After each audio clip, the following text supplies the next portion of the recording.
Hi, I'm John Maxwell. When the top companies in the world are looking for trainers, speakers, and coaches, there's one name that stands above the rest, and that's Maxwell Leadership. Our certified team members have gotten proven results for companies all over the globe, and our reputation, I'm proud to say, is second to none. Some of our members have risen to the top of their profession, including the one you're going to meet today. I proudly introduce you to my friend Bob Fabian Zinka. Welcome to the Leadership and Success Podcast with your host, Coach BZ, where we help you lead with purpose and succeed with impact. If you're ready to grow into the kind of leader others want to follow, this podcast is for you.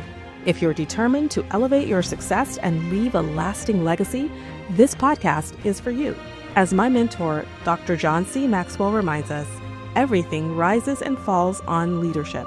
Our goal is simple: to inspire you, challenge you, and equip you with insights that can transform the trajectory of your leadership journey. Welcome aboard to another episode of the Leadership and Success Podcast with Coach BZ.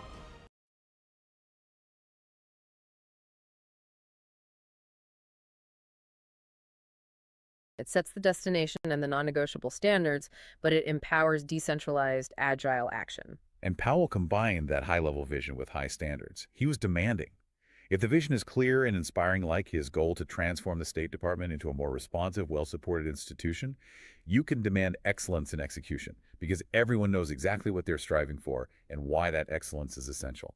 Finally, we wrap up the 13 rules with the rule that requires the most profound internal resolve. Rule 12. Don't take counsel of your fears or naysayers. This one is about courage, which Powell defined not as the absence of fear, but as the willingness to act in the presence of fear. He was not advocating blind risk.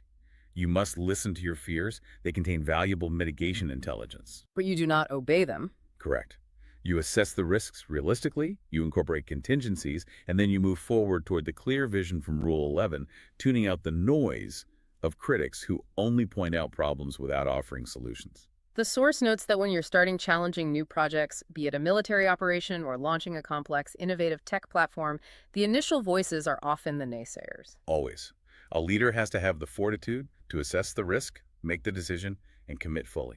The 13 rules give us this amazing philosophical framework, but now we need to talk about Section 3, the weight of command. This is that moment when everything lands squarely on the leader's shoulders. This is the truth behind Harry Truman's famous desk placard. The buck stops here. This is the critical, non-negotiable test of leadership. You can delegate authority, you can delegate tasks, but you can never, ever delegate responsibility. The leader must take ultimate, visible accountability for all decisions and all outcomes.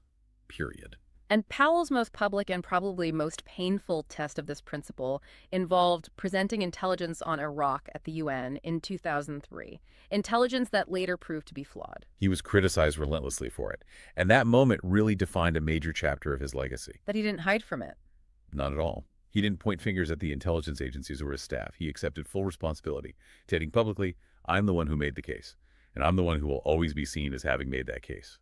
This was a clear, profoundly painful acceptance that the buck stopped with him. It served as a professional blot, but ironically, it also solidified his personal commitment to accountability and integrity in the eyes of many. And that moment ties directly back to the 40-70 rule we talked about. And that trust enables the next rule, which is incredibly demanding. Rule 11, have a vision, be demanding. Vision is easy to talk about, but effective demanding is hard. Leaders have to articulate a clear, inspiring vision that gives meaning to the team's toil. People crave purpose. What does that mean practically in a modern command? This is where we need to introduce the concept of commander's intent. In the military, this isn't just some fluffy mission statement. It defines the purpose of the operation, the key tasks to accomplish, and the desired end state. But it deliberately leaves the how to the subordinate leaders. Exactly. So a business analogy might be, commander's intent is not dictating you must use Python and Kubernetes to build the new data platform. It is stating the purpose is to create a resilient, low-latency data architecture that can handle triple the current user load without increasing MTTR beyond 10 minutes, so that the organization can launch its new AI product line by Q4. That is a perfect translation. It sets the destination and the non-negotiable standards, but it empowers decentralized, agile action. And Powell combined that high-level vision with high standards. He was demanding. If the vision is clear and inspiring, like his goal to transform the State Department into a more responsive, well-supported institution, you can demand excellence in execution because everyone knows exactly what they're striving for and why that excellence is essential. Finally, we wrap up the 13 rules with the rule that requires the most profound internal resolve. Rule 12. Don't take counsel of your fears or naysayers. This one is about courage, which Powell defined not as the absence of fear, but as the willingness to act in the presence of fear. He was not advocating blind risk. You must listen to your fears. They contain valuable mitigation, and that fosters their growth and accountability. It creates a pipeline of future decision makers. Let's turn now to themed execution and team focus. These are the rules that govern day-to-day excellence and mission success, starting with Rule 8. Check small things. This rule embodies attention to detail, which Powell knew was the hinge upon which large, complex operations often swing. But, and this is important, it is not an endorsement of micromanagement. That's a critical distinction. It is. It is about using small details as critical indicators of the health and discipline of the organization. Okay, I want to push back on that a little. In a technical organization where individual autonomy is so valued, doesn't the leader checking small things quickly degrade into micromanagement? And doesn't that destroy the trust we just spent 3 sections building? That's the critical difference. Powell was not fixated on how a person was accomplishing a small task, but on the result of that task as a signal. The source mentions him checking barracks, cleanliness, and latrines. Right. He wasn't focused on toilet bowls. He was using the condition of the physical environment to gauge.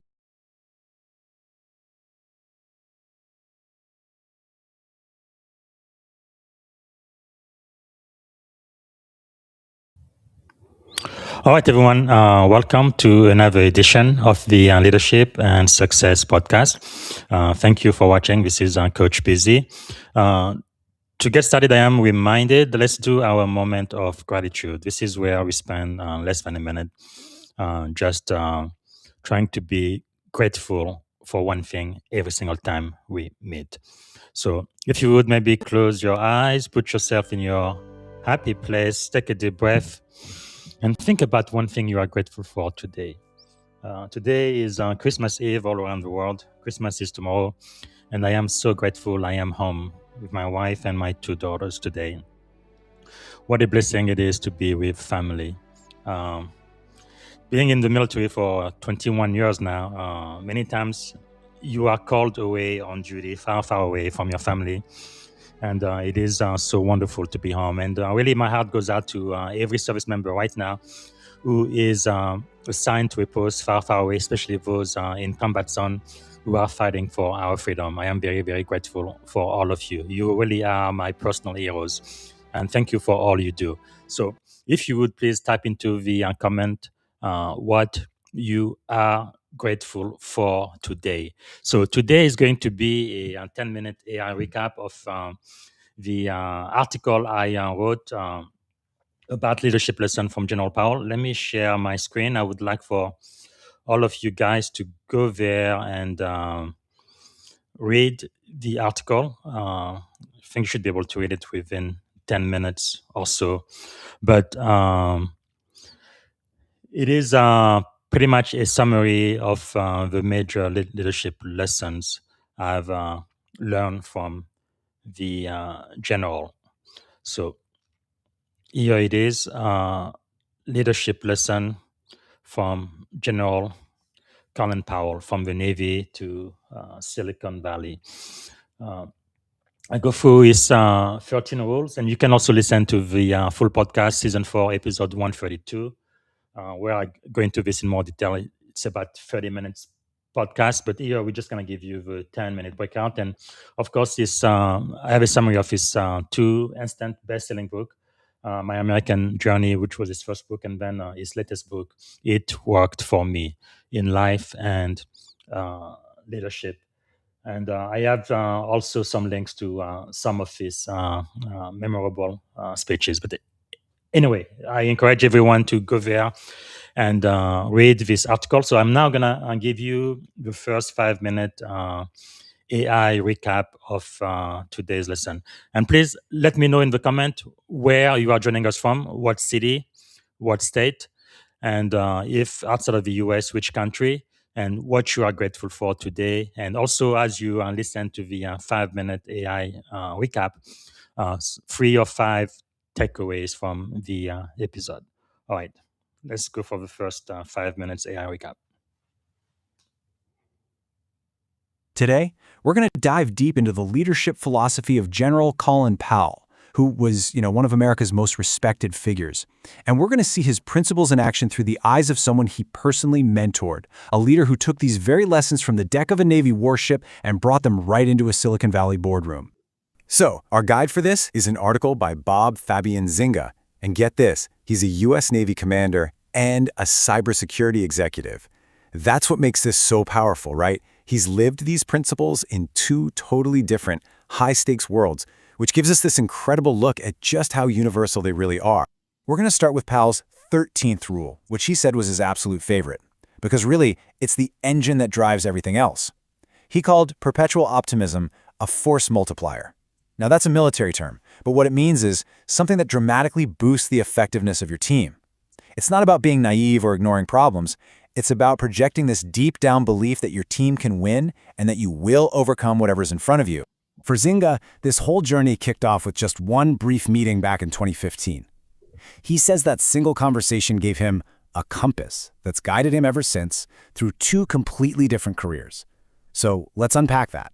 What was this compass actually made of? This quote, this gets to the absolute heart of it. For General Powell, leadership wasn't about the charts, the strategy, or the tactics first. No, it was all about the people. It's the art of unlocking the potential that's already there and inspiring your team to do things even they didn't think were possible.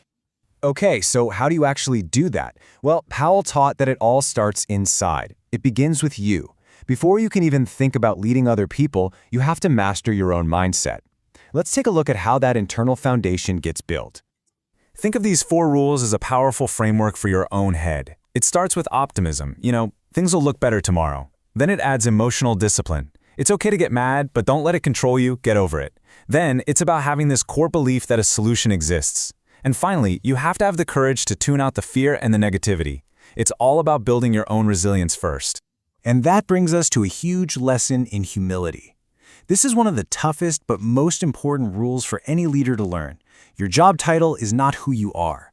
Your position is not your identity. And this isn't just some nice theory. Zinga actually had to live this in the most challenging way imaginable. So get this. In 2017, the Navy told Zinga he was no longer physically fit to serve. Just like that, his dream of commanding a ship was gone. He said his ego nearly shattered along with his position. But that rule from Powell, it stuck with him. So he fought. For 8 long years, he worked to heal and get back in the fight, and he did it. He eventually got back in and achieved his dream of command. It just goes to show, when your ego isn't tied to your title, you can survive a fall and climb even higher. All right, so once you've gotten your own head straight, Powell's philosophy moves outward. Leadership becomes an external thing, focused completely on building up the people around you. It's all about your actions, not just your attitude. You can really look at this as a deliberate process. Kindness isn't a weakness. Powell saw it as a massive strength. Sharing the credit, that builds a culture where people feel seen and appreciated. Checking the small things shows that you care about excellence in the details. And all of that, together, builds the single, most important currency of leadership: trust. And here is a perfect little story that shows this in action. When Powell was Secretary of State, one of the most powerful people on the planet, he made it a point to go down and meet the parking garage attendants. That simple act of respect taught Zinga a huge lesson. Every single person on the team, no matter their rank or job title, deserves to be seen by their leader. Okay, so you've got your mindset down pat. You're laser focused on your people. Now what? Well, now you have to act. You have to make the call, often with incomplete information and a ton of pressure. And this is Powell's famous rule for avoiding what we call analysis paralysis. You know that feeling where you just keep waiting for one more piece of information and never make a decision? This rule is designed to crush that. The idea is simple. If you wait for 100% of the info, the opportunity's gone. But if you act with less than 40%, you're just being reckless. Real leadership happens in that sweet spot. So yeah, these are the numbers you got to remember. That zone, right between 40 and 70%, that's where leadership lives. It's that space where you combine the data you have with your informed gut instinct and you just make the call. And what's cool is this rule applies absolutely everywhere. Paul used to point to Eisenhower's D-Day decision. Ike didn't have perfect weather forecasts, but he knew that waiting was an even bigger risk. In the tech world, Zynga uses the exact same logic for a cybersecurity breach. You can't wait until you know every detail. By then, the damage is catastrophic. You have to act decisively in that 40 to 70% window. And this all leads to the final, and maybe the most defining pillar of Powell's entire leadership philosophy. Once you make that decision, you own it, 100%. This is all about ultimate accountability. You can absolutely empower your team. You can give them the authority to take action and make their own decisions, but what you can never, ever do as the leader is delegate away the final responsibility for the outcome. Whether it's good or bad, it always lands on your desk. I love this breakdown of a leader's job. It's really two different roles. When things go wrong, your job is to be the heat shield. You step in front of your team, you absorb the blame, you protect them. But when things go right, your job flips. You become the spotlight operator. You step back, and you make sure that light is shining brightly on your team, giving them all the credit. So as we wrap this up, it's pretty clear these aren't just rules for the military or for a corporation. They're just fundamental principles of human leadership. It doesn't matter if you're leading soldiers, engineers, or your family. These ideas about integrity and courage and just caring about people, they're a universal guide. And that really brings us to the final most important question, because this isn't just about learning something new. It's about doing something with it. So looking at everything we've talked about, from being an optimist to that 40-70 rule, which one of these lessons really hit home for you? Which one are you going to put into action today?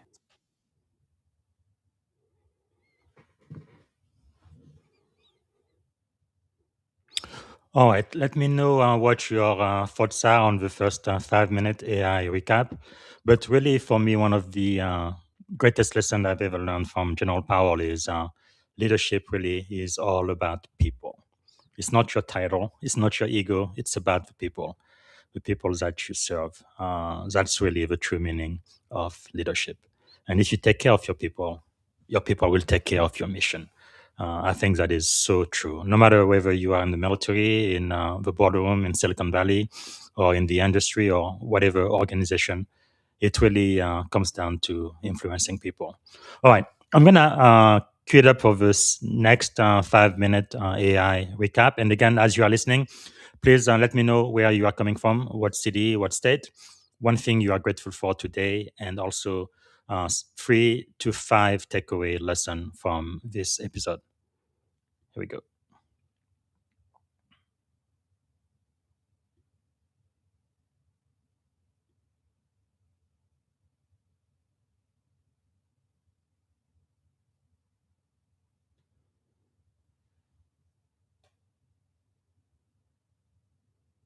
Mhm.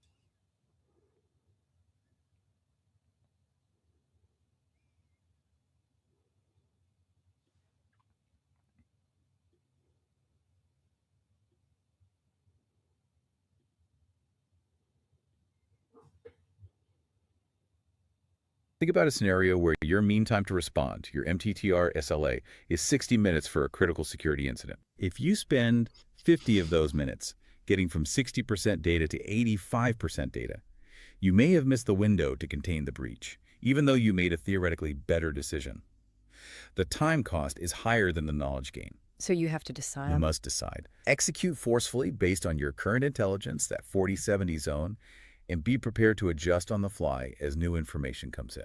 That clarity is fantastic. But before you get to that decisive action, you have to look ahead and consider the consequences, which brings us to Rule 5. Be careful what you choose. You may get it. This speaks to the requirement for deep homework and strategic foresight. Every decision a leader makes has second-order effects. The choices are lasting. You have to look beyond the immediate win. Exactly. Powell cautioned leaders to do that. For example, implementing a radical new cloud architecture might solve your scaling problem. That's the immediate win. But it instantly creates 10 new regulatory compliance burdens, complex billing overhead, and unforeseen dependencies on third-party vendors. Those are the second-order effects. So it requires long-term thinking. A successful choice often brings a new, harder set of challenges that you have to be prepared to manage. Precisely. And that management comes down to ownership. Rule 7. You can't make someone else's decisions. You shouldn't let someone else make yours. This champions ownership and accountability across the board. In a healthy organization, good leaders delegate authority. They empower their teams to make decisions in their own lanes. But at the executive level, the leader has to take responsibility for the ultimate strategic calls. Powell's famous deliberation over running for president illustrates this perfectly. After weeks of intense pressure and consideration, he decided against it. And why? Because he realized, I did not wake up a single morning wanting to be president. He listened to his own internal compass, and he owned that deeply personal, monumental choice. He refused to let the demands and expectations of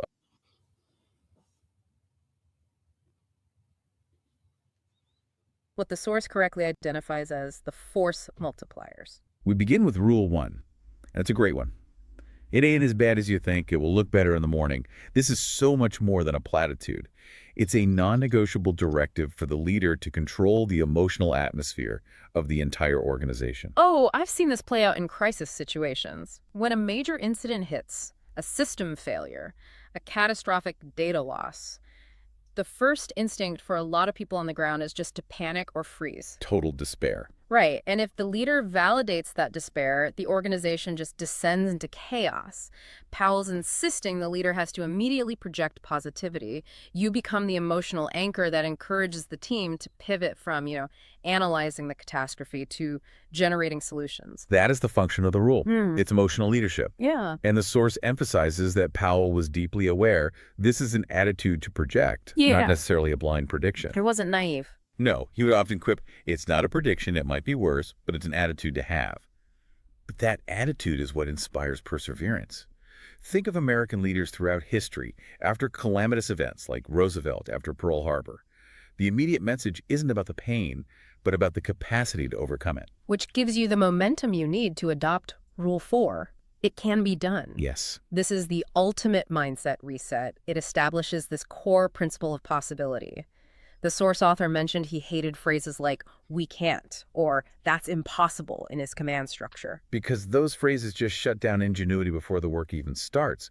It's an intellectual refusal to accept negative inertia. So you have to start from a place of how. Exactly. Powell insisted that leaders and their teams must start by believing a solution exists. And you only accept impossibility when the facts and rigorous analysis definitively prove its folly. So in the context of, say, a modern cybersecurity team facing some unprecedented zero-day vulnerability, the initial discussion can't be, we can't patch this.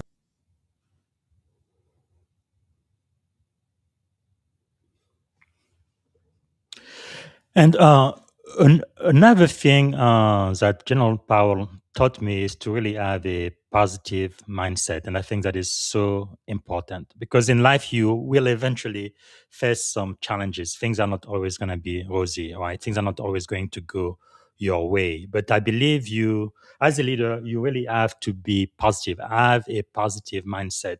You've got to believe that there's got to be a solution to whatever challenges, problem you are facing now. The simple fact that there is a problem means that there's got to be a solution as well. You may not know what the solution is, but you are confident you will find that solution.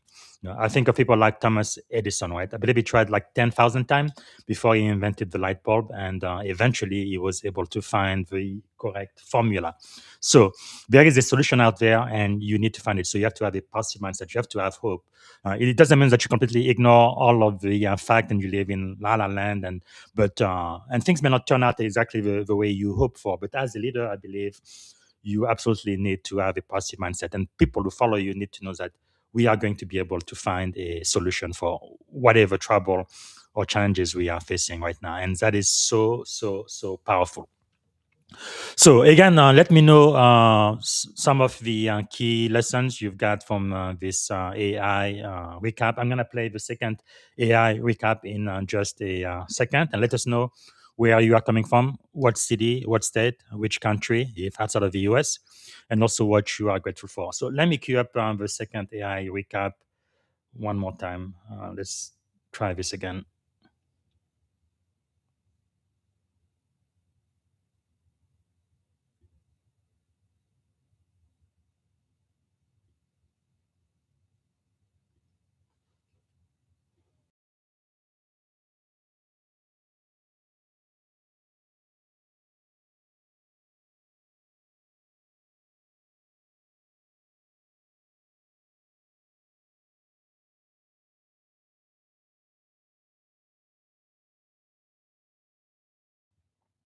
Welcome to the podcast. Today we dive into some truly timeless leadership lessons, ones that span from the deck plates of the Navy all the way to Silicon Valley boardrooms.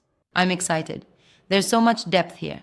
What do you think stands out the most in these lessons? You know, it's really about how General Colin Powell distilled leadership into these few simple yet profound rules. Absolutely. He treated people like the core of any operation, whether in military command or a tech team.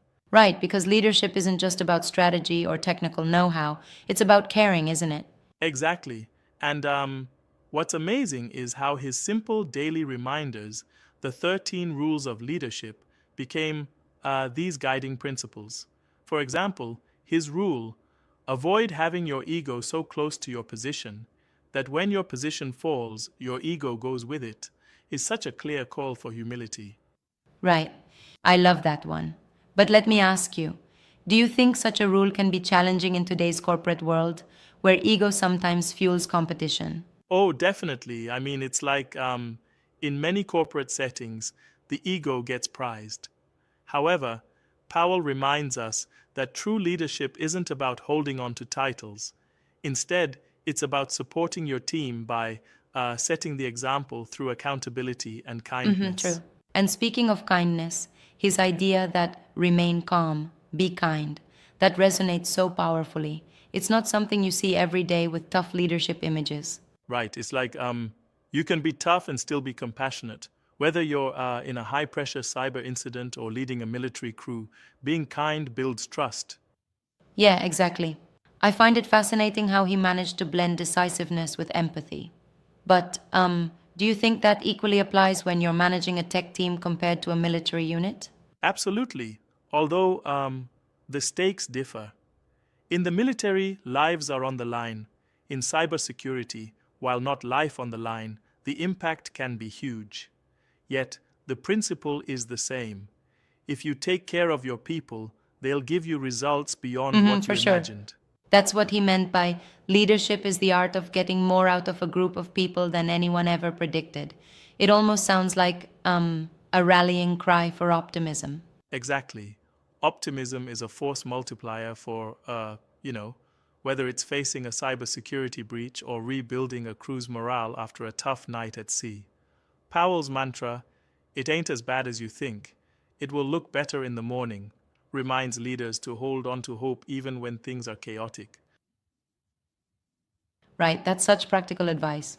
I also appreciated his commitment to decision making speed with his 40 to 70 rule. It's almost paradoxical, isn't it? Fewer details can sometimes be more effective. Yes, it's like, he advised, to make a decision once you have at least 40% and not wait for the unattainable 100%. In cybersecurity, as in combat, waiting too long means missing your window. It forces you into quick yet thoughtful action. It really breaks down the art of informed intuition, doesn't it? It sure does. But I do sometimes wonder, doesn't rushing decisions carry its own risks in, say, a corporate setting? That's a fair critique. While quick decisions based on 40 to 70% info can propel teams forward, especially in a crisis, there is definitely a balance to strike. It takes solid judgment and experience to know when to act and when to gather a bit more intel. Yeah, I can see that. And then there's his emphasis on share credit. I mean, he really believed in shining the spotlight on the team. How did that translate from, say, the military to Silicon Valley? Oh, it's universal. In the military, recognizing that every sailor's contribution builds a cohesive unit. In tech, giving credit encourages innovation and loyalty. It's like saying, your work matters, and that boosts morale tremendously. That definitely builds a culture of trust and collaboration. It also reminds us of his personal mentorship, how he influenced leaders just by being present and respectful. Yes, his personal touch is legendary. I remember reading about how he'd personally greet everyone, from high-ranking officials to parking attendants, and that level of humility and interest in people really elevated his leadership. Right, that's the kind of authenticity we need more of. And what about his perspective on take care of your people? I think that's a foundation that transcends industries. Yes, it's the bedrock. Whether you're leading sailors, developers, or a cybersecurity incident response team, if you fail to invest in your people, all the strategies or technologies in the world won't make a difference. Powell's lessons remind us that leadership is, at its core, about people. Absolutely true, I agree. Another thing that strikes me is his call to check small things. Sometimes the details make all the difference, right? Totally. It's like, in the Navy, overlooking small details can mean catastrophic failure, and in tech, a minor oversight in a code review could lead to major vulnerabilities. His insistence on details was always about foresight and discipline. Details really do add up. Now, one of the parts I find most intriguing is how he merged optimism with realism. Like he said, I try to be an optimist, but I try not to be stupid. Yes, that line always gets a chuckle. It's so human. It tells us that optimism is great, but it must be tempered with practical judgment. It's about not letting hope blind you Right, to a healthy the dose risks. of realistic optimism. And his advice to disagree with me, do it with feeling, don't be intimidated when I argue back, speaks volumes about openness. It's almost an invitation to challenge ideas constructively. Exactly. It fosters debate and growth. True leaders encourage differing opinions because it refines decision-making. This collaborative spirit is essential whether you're on a ship or in a tech meeting. No room for blind conformity here. Speaking of leadership styles, I do wonder, how do you maintain that balance between being present and letting your team own their decisions? That's something Powell emphasized deeply. It's about leading by example, being in the trenches when needed, but also stepping back to let your team shine. For instance, his follow me ethos wasn't about micromanaging. It was about being Yeah, that visible follow me and style really accountable. builds credibility. And don't forget his stance on accountability. The buck stops here. He believed that while you can delegate tasks, you're ultimately responsible for the outcomes. Right, that's crucial. It instills confidence in the team because they see a leader who stands up, owns mistakes, and shares successes. That level of responsibility inspires loyalty. And it certainly creates an environment where everyone feels empowered. Now, I've heard some say that such military inspired leadership might seem too rigid for today's tech culture. What's your take on that? I get that perspective, but honestly, if you strip it down, the principles remain the same. Leadership is about vision, integrity, empathy, and accountability, be it on a battlefield or in a Silicon Valley startup. It's just the context that changes. The human element doesn't. Right, it's all about people. Speaking of vision, Powell's ability to set clear, inspiring goals is a lesson for anyone, especially in uncertain times. How do you see that affecting today's leaders? It's absolutely critical. A clear vision serves as a North Star. It rallies the team during crises and guides every action.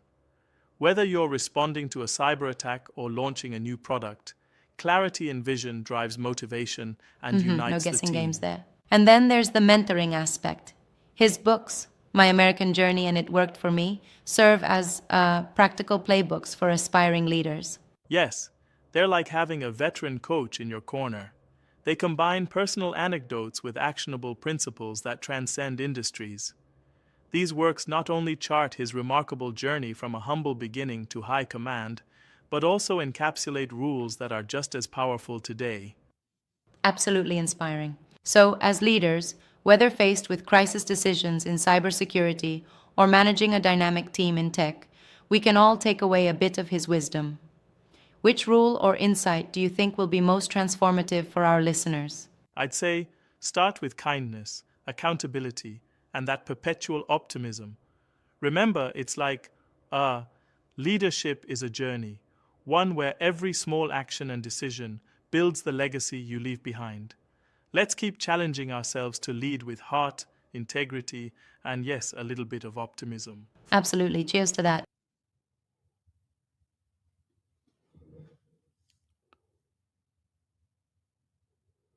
All right. Again, let us know what are your 3 to 5 lesson takeaway from this episode.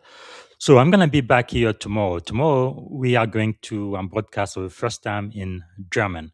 So I will have the 10-minute AI recap from the conversation I had with Coach Astrid Meyer from Switzerland, where we're going to be talking about values in action.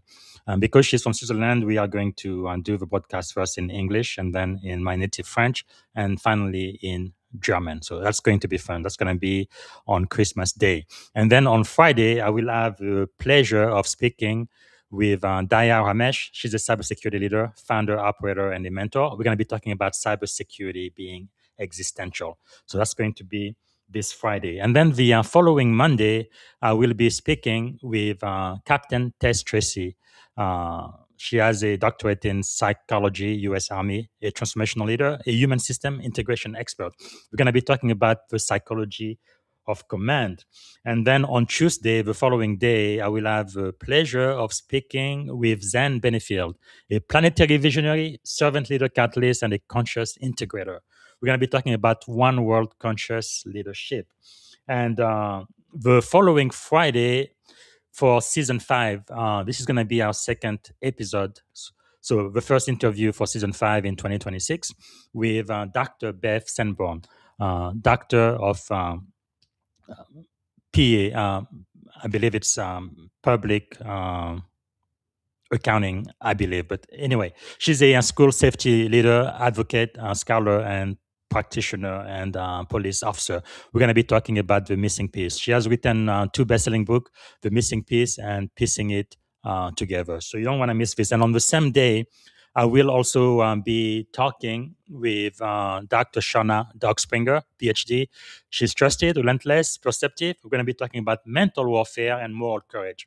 Many of you will remember Relentless Courage, a book that she co-authored with Michael Segru. I interviewed Michael Segru for our very first mental health day here on the Leadership and Success podcast. So Doc is going to be here with us, but I will also, on the same day, actually I have 3 interviews on January the 2nd. I will also be speaking with Terry Maxwell, business architect, growth catalyst, conscious capitalist. And we're going to be talking about conscious capitalism in action.